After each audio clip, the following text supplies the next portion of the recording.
Presiden Prabowo Subianto memberikan kejutan ulang tahun untuk dua wali kota saat menghadiri retreat kepala daerah di Magelang, Jawa Tengah.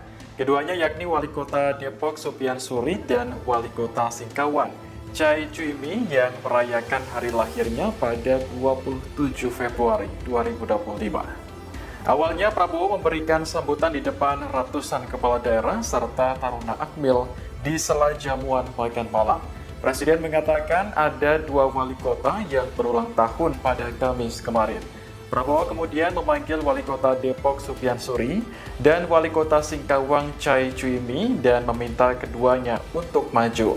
Tak disangka panitia sudah menyiapkan kue ulang tahun untuk kedua wali kota tersebut. Prabowo pun ikut mengantarkan kue itu kepada Supian Suri dan Chai Chuimi. Download Tribun X sekarang. Menghadirkan lokal menjadi Indonesia.